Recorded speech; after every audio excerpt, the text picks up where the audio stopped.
Bore da a chroeso i'r gwasanaeth yma y bore yma. Dwi'n gobeithio bod chi'n, mae hwn yn ffeindio chi yn hapus ac yn saff. Croeso i'r gwasanaeth Cymraeg yma i'r teulu Hafod.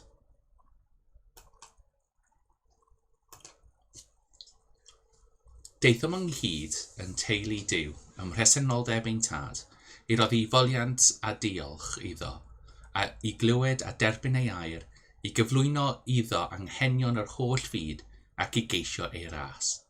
Fel y gallwn trwy ei fab Iesu Grist, ein rhoi ein hunain i wasanaeth. Dwedodd Iesu, y gorchymyn cyntaf yw, gwrando o Israel, yr arglwydd ein Duw yw'r unig arglwydd, a char yr arglwydd dy Dduw all holl calon, ac all holl enaid, ac all holl feddwl, ac all holl nerth. Yr ail yw hwn, car dy gymydog fel ti dy hun. Nid oes gorchymyn arall mwy na'r rhain. Rydyn ni'n dal amser distawrwydd fel maen ni'n dod gerbron yr arglwydd ein pechodau.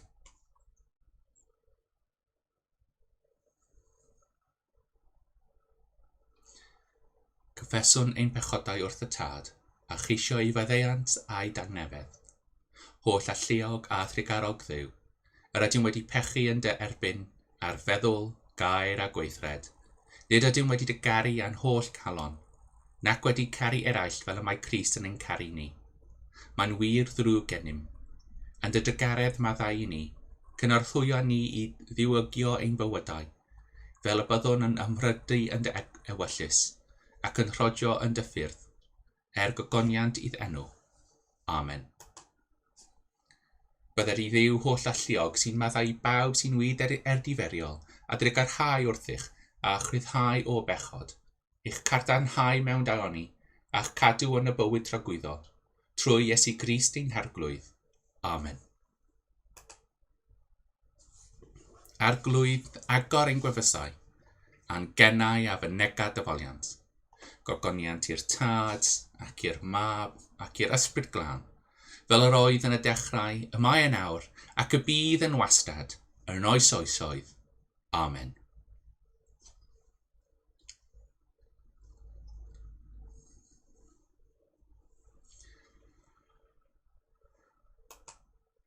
Yn gynnar yn y bore, da fy ngweddi atat, arglwydd trigar ha, arglwydd trigar ha. Yr wyth yn llyfaru ym nghalon ac yn dweud, ceisiaf y wyneb. Am hynny ceisiaf dy wyneb o arglwydd. Crist trigar ha, Crist trigar ha. Bydded geiriau fy ngennau'n dderbyniol gennyt. Am y frydod fy nghalon yn gymeradwy i ti, o arglwydd fy nghraig am prynwr.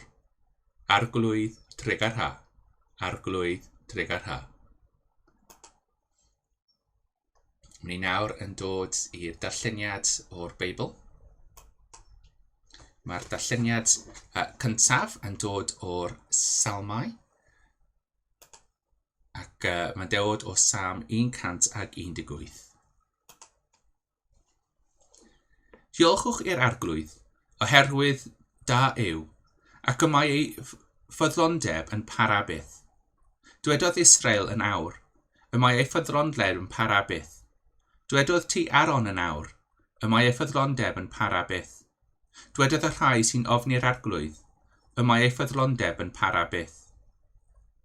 Cyfynger gweddais ar yr arglwydd, atebodd yn tai fi am rhyddhau.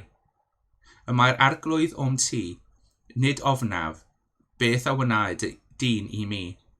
Y mae arglwydd ti i'w cynorthwyo, a gwelaf ddiwedd y rhai sy'n fyw yng nghysau. Gwell yw llochesgu yn yr arglwydd na gymddiried mewn dyn. Gwell yw llochesu yn yr arglwydd na gymddiried mewn tywysogion.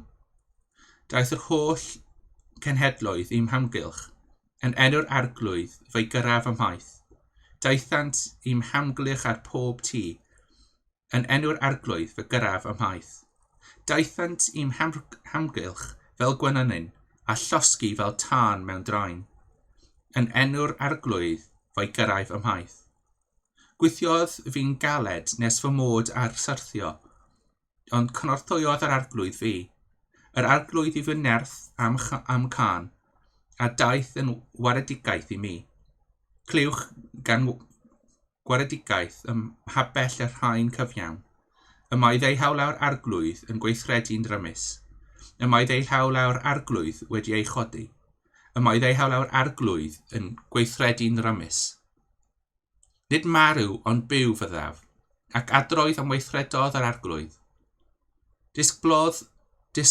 Disgyblodd yr arglwydd fi'n llym, ond ni rhoddodd fi yn nwylo'n marwolaeth. Argorwch byrth cyfiawnder I mi. Do ffinna I mewn a diolch i'r arglwydd. Dyma porth yr arglwydd y cyfiawn a ddaw I mewn drwyddo. Diolch I ti am fy ngwrando a dod yn waredigaeth I mi. Y mae'n awyrthoddodd yr ardeiladwr a ddaeth yn brif gologfen. Gwaith yr arglwydd yw hyn, ac y mae'n rhyfeddodd yn ein golwg. Dyma dydd gweithredodd yr arglwydd. Gorfoleddwn a llawen hawn ynddo. Yr ydym yn erfyn arglwydd a chybni. Yr ydym yn erfyn arglwydd, rho lwyddiant. Bendigedig yw'r un sy'n dod yn enw'r arglwydd. Bendithiwn y chwi o dy arglwydd. Yr arglwydd sydd Duw, rhoi soleini I ni, a changau ymunwch yn dy orymdaeth hyd at gryn yr allor. Ti yw fy niw, a rhoddaf diolch I ti fy niw. Fe ddrychaf I ti. Diolchwch i'r arglwydd oherwydd da yw, ac y mae'n ein ffynhondleb yn para byth.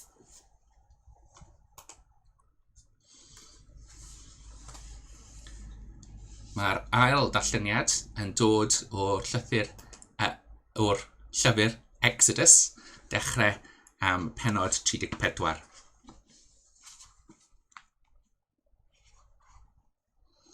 Dwedodd yr arglwydd wrth Moses, na ddwy lech carreg fel y rhai cyntaf, ac fe ysgrifennaf arnynt y geiriau oedd ar y llechau cyntaf a doraist. Bydd barod erbyn y bore, a thyrd I fyny yn gynnar I fynydd Sanai, ac a aros amdanaf yno ar ben y mynydd. Nid oes neb I ddod I fyny gyda thi, ac I ymddangos yn unman ar y mynydd, a ffair a gadael I ddefaid na gwartheg bori ar cyffil y mynydd hwn. Felly naddodd Moses ddwy llech carreg fel y rhai cyntaf, a chododd yn y fore ac aeth I fyny I fynydd Sinai, fel yr oedd yr arglwydd wedi gorchymyn iddo. A chymerodd yn ei law y ddwy carreg llech. Disgonodd yr arglwydd mewn cwmwl, a safodd yno gyda gef, a gyhoeddi ei enw, arglwydd. Aeth yr arglwydd heibio o'i flaen, a chyhoeddi yr arglwydd, Duw trigarog a greslon araf I ddigio, llawn cariad a ffyddlondeb, yn dangos cariad I filoedd, y maddau, anwiredd a chamedd a pechod, ond heb ystyried yr eog yn gyfiawn, ac yn cosbi plant a phlant ei phlant, hyd y trydydd a'r bedwaredd cynhadledd, am anwiredau ei tadau. Brysiodd Moses I ymgrymu tua'r llawr ac addoli.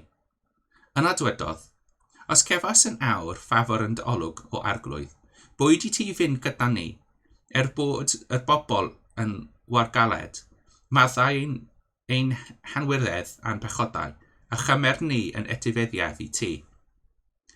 Dwedodd yr arglwydd, edrych, yr wyf am gwneud cyfamod.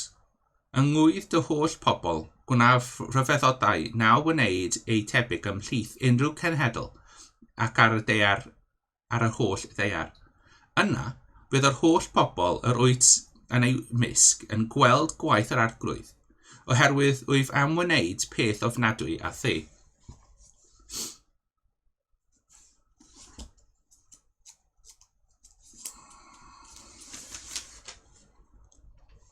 Dwedodd yr arglwydd wrth Moses, ysgrifenna'r geiriau hyn, oherwydd yn ôl y geiriau hyn, y gwneithom gyfamod â thi ac ag Israel.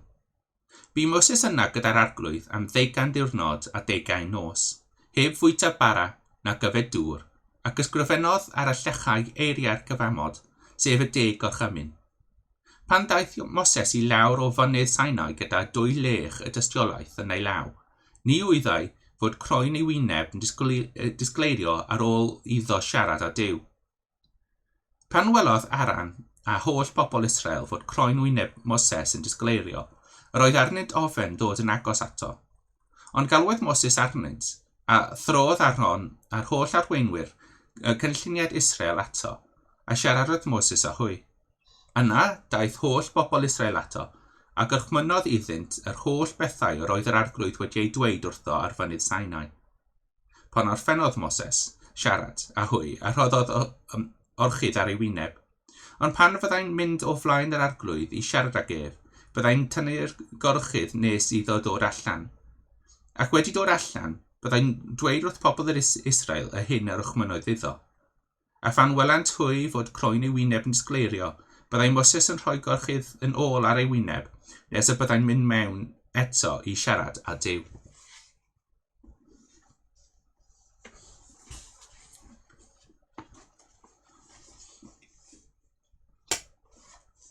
Mae'r darlleniad olaf yn dod o'r Gospel yn ôl Sant Luc,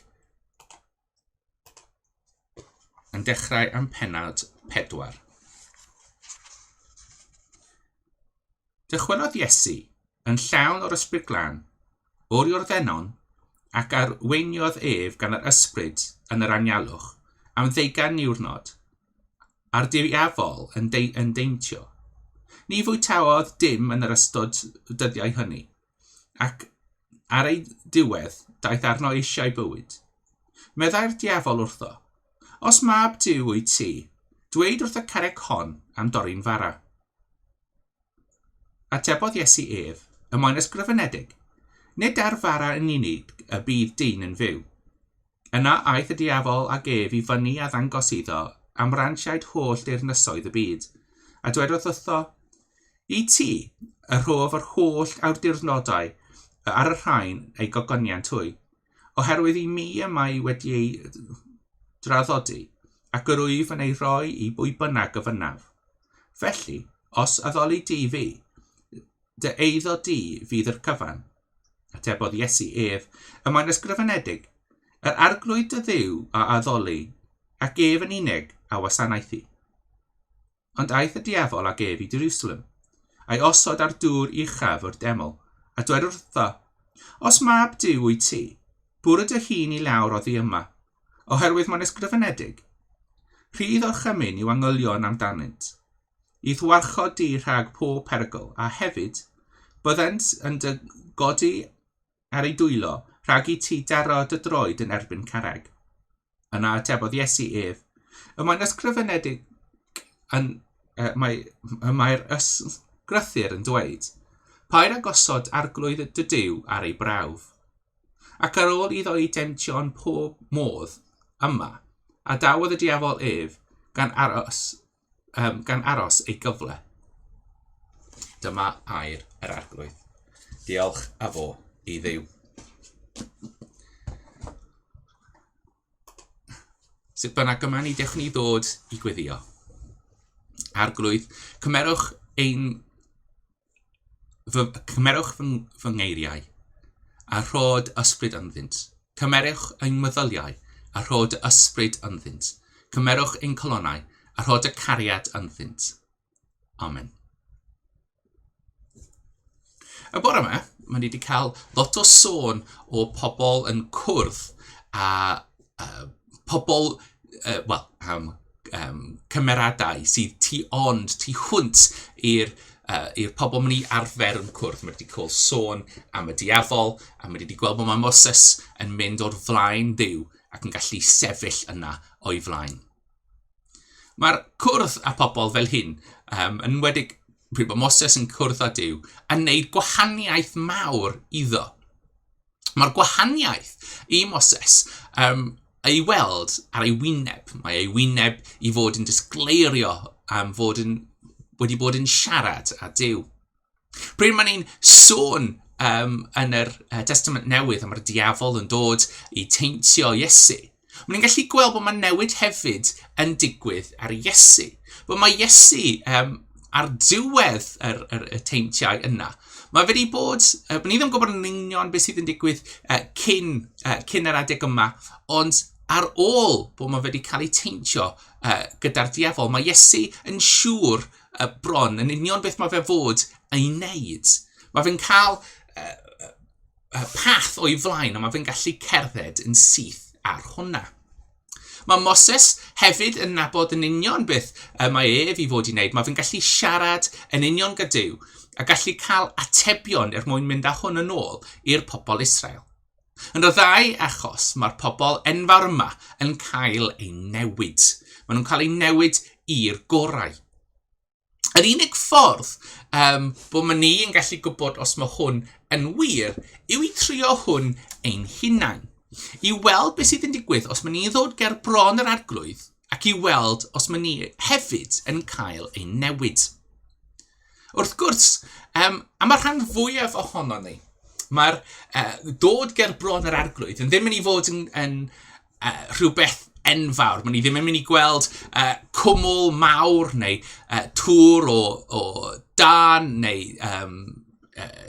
unrhyw beth enfawr fel yna. Mae rhai pobl weithiau yn cael profiadau sydd yn gallu rhoi caledrwydd neu yn wneud nhw'n sicr bod maen nhw wedi cwrdd â Duw. Ond i'r rhai eraill ohono ni, yr unig cwrdd â Duw maen ni'n cael yw mewn cael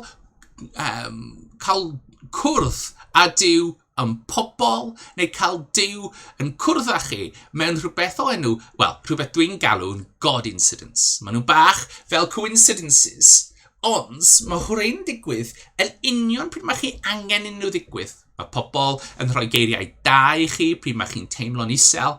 Mae'r byd yn just yn mynd bach mwy yn ffafr pryd mae chi angen rhywbeth i codi dy calon. Mae rhywun yn rhoi galwad ffôn allan o dim byd jyst i gweld sut mae chi. Dyna God incident, pryd mae Dduw yn sefyll ac yn cerdded i mewn i dy fywyd ac i trio codi dy calon. Os maen ni'n cymryd hwn yn gwirionedd, a maen ni'n gweld bod yn yr adegau yma, dyma Dduw yn dod yn agos i ni. Mae Dduw yn trio siarad â ni ac i newid ni fel pobl. Trio newid ni fel bod maen ni'n gadael tu hwnt iddo ni, gyd o'r temptations y diafol, fod maen ni'n gallu cerdded yn syth at yr arglwydd.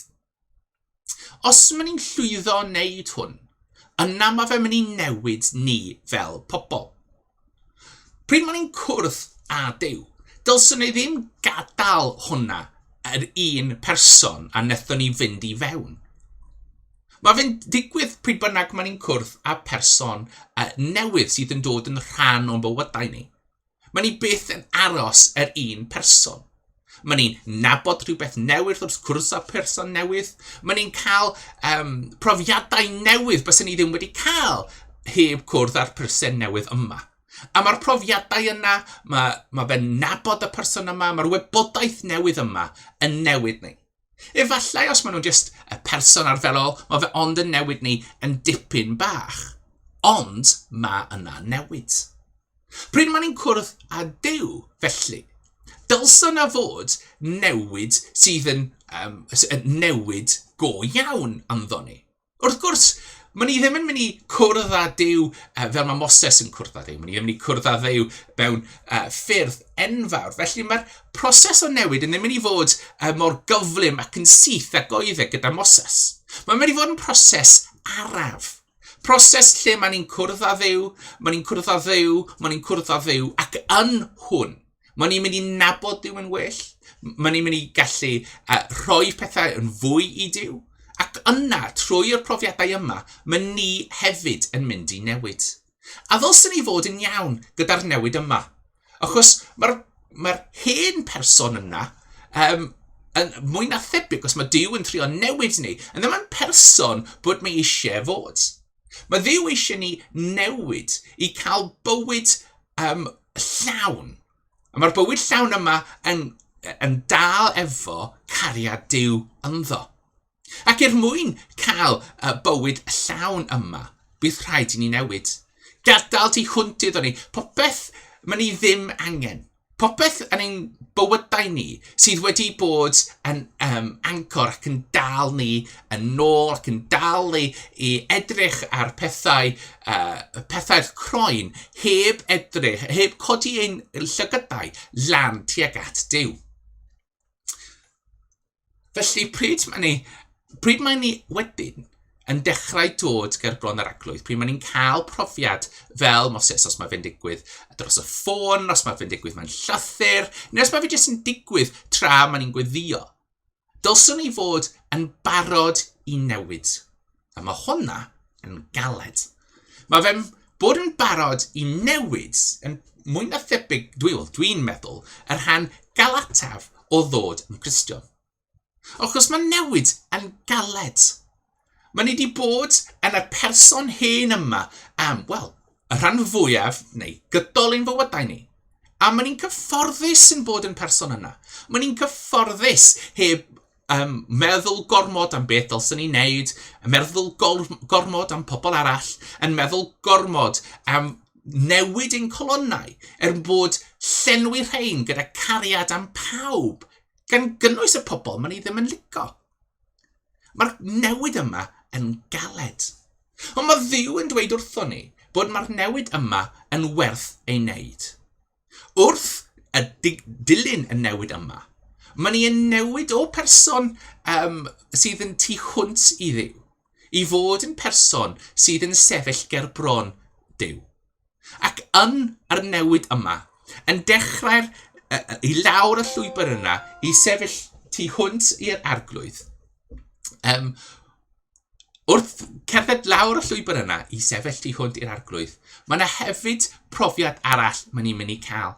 Mae'n ni'n cael profiad o cael yr arglwydd yn sefyll ger bron ni. O gwybod bod fel ffrind gorau, yna fydda Iesu, yna fydda'r arglwydd. Ac yn yr newid yna, mae'n ni hefyd yn gwybod bod mae'r pob gair mae Iesu wedi ddweud wrtho ni yn mynd i fod yn wir. Bod mae'r profiad ddim jyst am y bywyd yma, ond hefyd am y bywyd sydd i ddod. Ac yn y newid yna, mae ni wrth dal yn dyn ar hwn, yn hefyd yn mynd i ddod ger bron ar arglwydd, ger bron pob addewid mae'r arglwydd wedi rhoi. Ie, mae newid yn galed. Ond os mi'n ni newid am yr arglwydd, mae'r galedrwydd yna yn werth popeth. Amen. Mae ni'n ddod yn nawr i'r credor apostolion. Mae'n i ddweud gyda'n gilydd.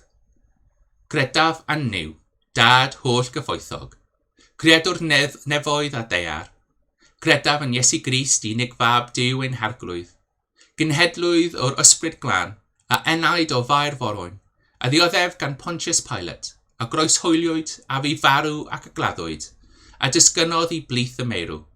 Ar y trydydd dydd fe atgyfododd, esgynnodd i'r nefoedd, ac yma'n ein eistedd ar ddeihawl ar tad, ac fe ddaw i farnu'r byw a'r meirw.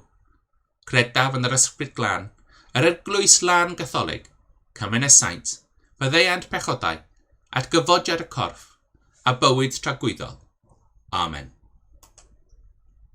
Mae'n ni ddod nawr i amser gweddiwn. Arglwydd nerthanu. Codwch ni i fyny, fel yma ni'n farod i newid i chi. Mae ni'n gwybod bod mae newid yn galed. Felly cerddwch gyda ni. Helpa ni i newid, fel y gallwn cerdded i lawr y llwybr sydd yn arwain i ti. Arglwydd yn dod i gyrraedd, gwrando ar ein gweddi. Arglwydd y bore yma rydyn ni'n gweddio am pawb sydd yn sâl. Pawb rydyn nhw'n gwybod yn ddioddef of achos Covid-19. Pawb sydd yn ddioddef achos bod yn tu fewn. Gweddion am pawb sydd yn cael eu bywydau yn newid achos colli swydd, ac efallai wrth bod yn yr fan od yma pob tensiwn sydd yn dod rhwng partneriaid. Arglwydd yn gweddio dros y pobl yr ydym ni'n gwybod, a pobl sydd yn nabod i'r eglwys.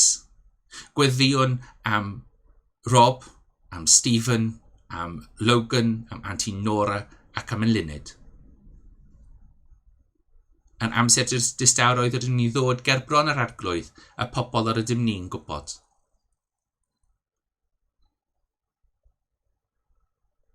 Arglwydd gysuran nhw gyda dy cariad. Arglwydd yn dy garedd, gwrando ar ein gweddi. Gweddiwn am pawb sydd yn arwain yr gwledydd. Gofynnwn ni ti o arglwydd i twyllt yn ein calonnau y cariad am y pobl. Iesu, mae'n ni'n gwybod bod mae'r newid gwlad yn galed. Ond mae'n ni'n gofyn yn y gweddi yma i chi newid y colonnau i'r pobl, fel mae'n gallu edrych ar ôl y pobl arall. Gweddiwn am pawb sydd ddim yn gallu aros gatref. A mae'n ni'n gofyn i chi newid y colonnau am pawb sydd yn gwrthod aros gatref. Helpa nhw i nabod y cariad di ac i meddwl am pobl eraill yn dy gariad. Arglwydd yn dy garedd, gwrando ar ein gweddi. Mae'n ni'n gweddio am ein drefi ac am pawb o'r ydym ni'n nabod. Mae'n ni'n gweddio am pawb, mae'n ni heb gweld am amser hir, ein ffrindiau, ein teulu. Mae'n ni'n gweddio am pawb sydd yn ffeindio'r amser yma'n galed. Pawb sydd heb ffrind, heb teulu. Pawb sydd yn ffeindio fe'n galed i ymestyn allan a gofyn am help. Arglwydd bod gyda nhw ac helpa nhw i ymestyn allan i'r pobl sydd yn gallu helpu. Arglwydd yn dy garedd, gwrando ar ein gweddi. Arglwydd gweddion am ein hunain. A mae'n ni'n gofyn os mae chi'n gallu trwy dy cariad a nertha ni mwyn newid, mwyn fod yr person mae chi eisiau ni i fod. Yn amser distawrwydd, rydyn ni ddod gerbron yr arglwydd, popeth sydd ar ein colonnau ni.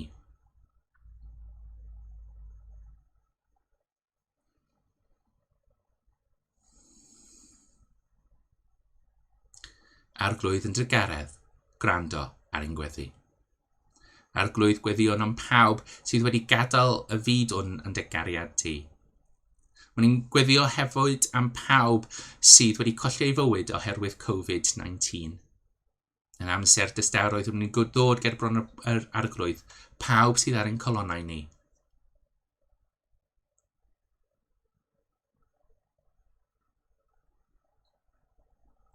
Arglwydd yn dy garedd, gwrando ar ein gweddi. Arglwydd gweddion am yr ysbryd glân, i chwythu trwy y llefydd yma, i adeiladu ni lan ac i helpa ni newid. Helpa ni i tyfu fel mewn ddyfnder ac mewn niferoedd. Helpa ni i estyn ein dwylo allan i'r cymuned yn dy enw di. A mae'n ni ddod yr gweddiau yma gyda'i gilydd, gan ddweud yr gweddi yr ydych chi wedi ei dysgu ni, gan ddweud ein tad, yr hwnnwyd yn y nefoedd, sancteiddiau dy enw, dyled dy dernas, gwneled dy ewyllus, megis yn y nef, felly ar y ddeiar hefyd. Dyroi ni heddiw ein bara beunyddiol, a maddau ni ein dyledion, fel y maddeuon yna i'n dyledwyr, ac nac arwain ni i brofedigaeth, eithir gwared ni rhag drwg, canes eiddo ti o'r deunas, a'r gallu a'r gygoniant yn oes oesoedd. Amen.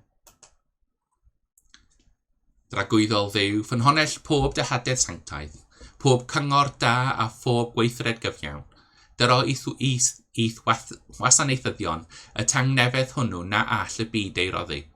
Fel y bo i ni o'n gwirfodd iddifhaddhau i ddyrchymynion, ac wedi ein rhyddhau rhag ofyn ein gelynion, dreulio ein hamser mewn heddwch a thangnefedd, trwy Iesu Grist ein harglwydd. Amen. Golea ein tywyllwch gweddiwn arnat o arglwydd, ac yn dyfawr dy garedd, am ddiffyn ni rhag pob perygl ac enbydrwydd y nos hon, trwy cariad dy unig fab, ein gwaredwr, Iesu Grist. Amen. I ddiw'r tad, a'n carod ni a'n gwneud yn gymaradwy yn yr arglwydd, yn yr anwylid. I ddiw'r mab a carod ni a'n golchi oddi wrth ein pechodau trwy ei waed ei hun. I ddiw'r ysbryd glân, sy'n tywall cariad Duw ar led ein colonnau, i'r unig Dduw y bo'r holl gariad a'r holl gogoniant, trwy amser a throst ragwyddeldeb. Amen. Bydded i'r arglwydd eich bendithio a'ch cadw. Bydded i'r arglwydd lywyrchu ei wyneb arnoch a bod yn dygaro gwrthych. Bydded i'r arglwydd edrych arnoch yn gariadus, a roi i chyd am nefedd, a bendith Duw holl alluog y tad, y mab a'r ysbryd glân, a fôn eich plith ac y drigo gyda chwi yn wastad. Amen. Mae'n ni'n bendithio yn gilydd yn yn geiriau'r gras. Gras ein harglwydd Iesu Grist, a chariad Duw, a chymdeithas yr ysbryd glân, fydda gyda ni oll beth bythoedd. Amen. Yr arglwydd a fo gyda chi, a hefyd gyda thi. Ewch yn hanghefedd Crist, i Dduw a bo'r diolch.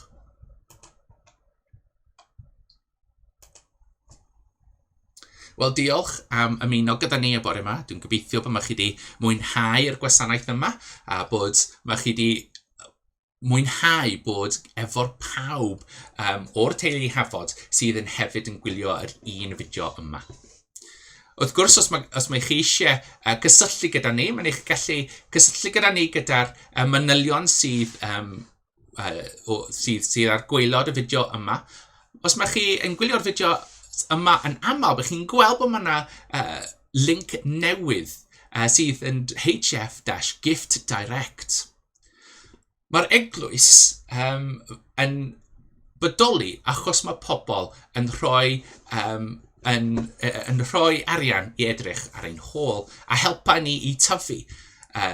I tyfu'r eglwys, yr adeilad, ac hefyd i cadw i ni yn ymestyn allan i pobl.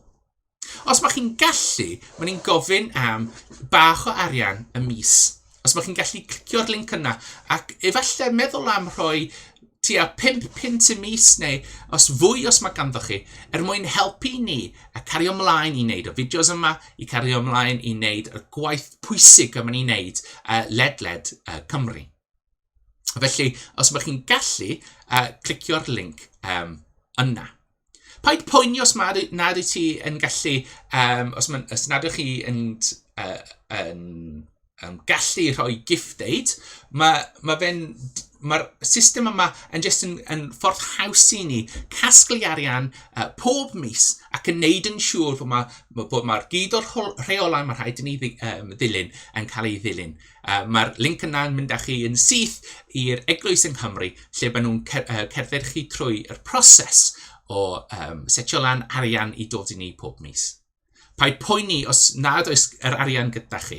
Os nad oes yr arian gyda chi, mae'r eglwys dal yma i edrych ar dy hôl. Ond os mae'r pobl allan yna yn gwylio'r fideo yma sydd gan bach o arian, bydd ni'n cymryd popeth o pint lan i 5 pint neu beth bynnag sydd ganddo chi.